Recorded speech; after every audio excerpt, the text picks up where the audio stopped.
You've probably seen this cute cartoony style all over ArtTube. All of these are made by LavenderTowne, an artist with over 2 million subscribers and creator of the webtoon Unfamiliar, who has a unique style mixing 30s cartoons, anime, and Tim Burton all into one. So if you've ever wanted to draw like her, then this video will get you started, because today I'm going to be breaking down LavenderTowne's art style. First, let's break down the anatomy.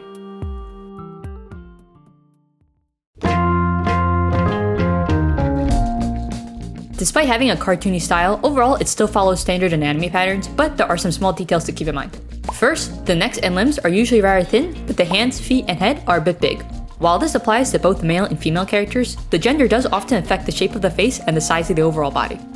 For female characters, the face is often quite round, and sometimes either includes a more regular pointy chin, and other times leans more chibi in the way that the chin is very rounded out. But for male characters, they tend to lean a lot more closely to anime-style faces, leaning less into the cartoony proportions. This also affects the width of the character's shoulders, with the female character's head often being roughly as wide as their shoulders, while male characters can usually fit a head on each shoulder. Lastly, the female characters seem to have more range in terms of their proportions, ranging from 3 heads to 5 heads tall. Meanwhile, male characters follow the more typical 6 to 7 heads. But that's enough of that, let's move on to the face. There's only really one important part when it comes to the face, and that's the eyes. To say her eyes are unique would be an understatement. While the actual shape of the eye doesn't vary much, the pupils certainly do. The pupils can be anything from a simple circle to a more complex design, sometimes even being a whole image within the eye. Honestly, it's my favorite part of her whole style. Alright, line art.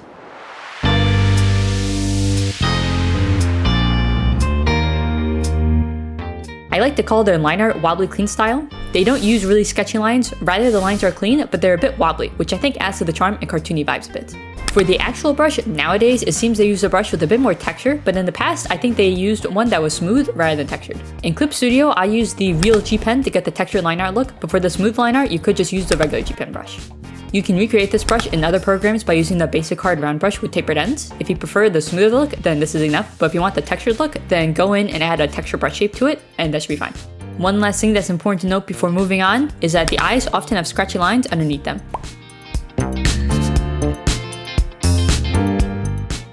Lucky for us, the rendering is actually quite simple. Step 1, base colors. Step 2, shadows. This can be done by adding a new layer and setting it to multiply. The specific color used for shadows will vary based on lighting, but usually it's a purple or red. Step 3, highlights. Interestingly, I don't think they really add explicit highlights usually. They seem to work backwards by adjusting the shadows to give the illusion of highlights in certain areas that seem to just be the base color. The few times I do see more traditional highlights seem to just use the system of grabbing the base color and making it lighter and a bit more desaturated. They also use white streaks when they really want to add strong highlights, especially in the eyes and certain materials like metals. Step 4, line art. There are minor changes made to the line art where the line art meets the skin. A darker color of the skin is chosen, and any line art touching the skin will get changed to this color. For instance, this is common on the nose and under the eyes. Step 5, blush. Lastly, we add some blush to the places like the cheeks, nose, and fingers, and either use a special brush that we can layer up on to create the illusion of blending, or we can just use something like an airbrush and blend out the rough parts. We don't necessarily want to blend it out so it's super smooth though, because oftentimes the blush does look like it has a bit of texture to it itself, so just make sure you don't smooth it out completely. That's mainly it for the rendering. While nowadays they don't seem to blend out as often, I think they used to blend the shadows and things a bit more in the past, so it's really up to you which you prefer.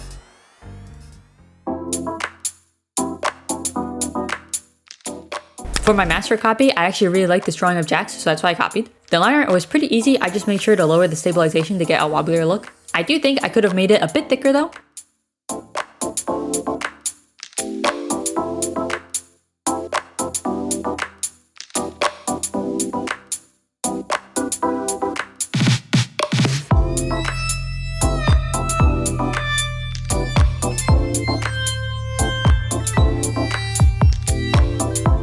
Due to the clean line art, using a paint bucket tool to fill in the colors went pretty well. The shadows were pretty simple. I think for this piece they had used a red shadow.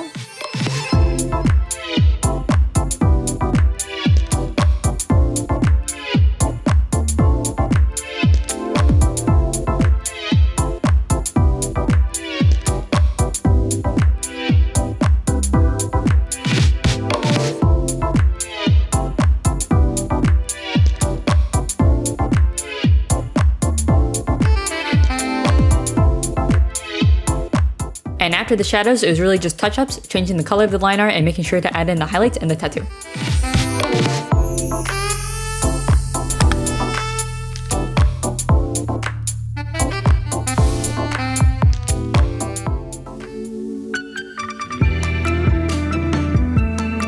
With the master copy under my belt, I felt pretty confident with the master study.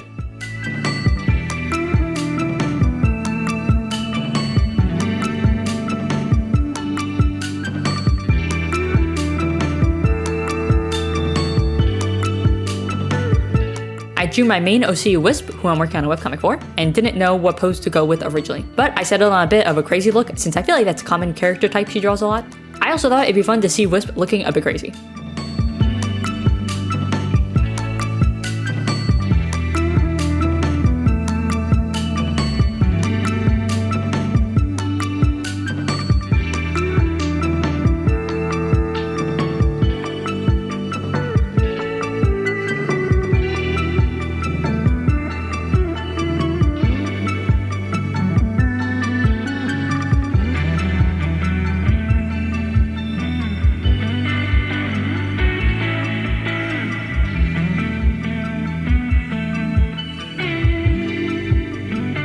Honestly, I really like how the eyes came out. I experimented with them a bit, and I think I'll have to revisit the style of eyes in the future.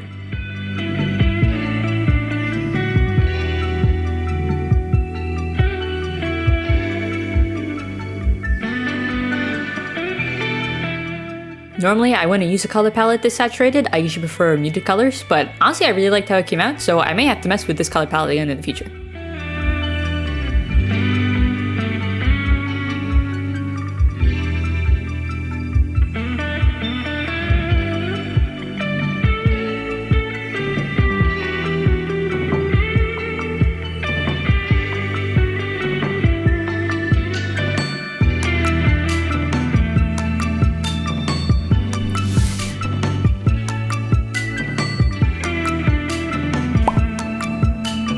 Finally, it was time to take what I learned and mix my favorite parts into my own style.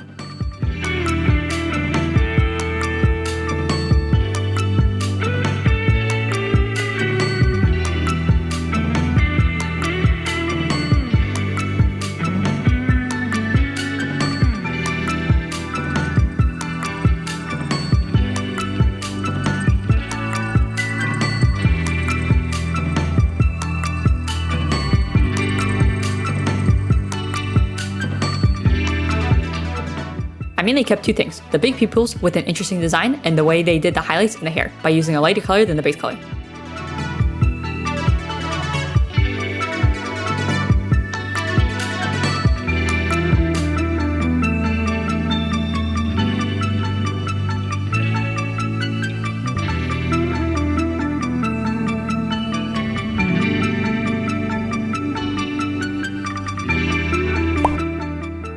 I may come back to this later and swap out the colors just to see what it would look like. But overall, I really like how it came out. And that's it. I hope this video was helpful in giving you a foundation to bounce off of. If it was, make sure to drop a like, subscribe, and comment who you'd like to see in the future. Also, let me know what you think of my master study. I think this one came out pretty good.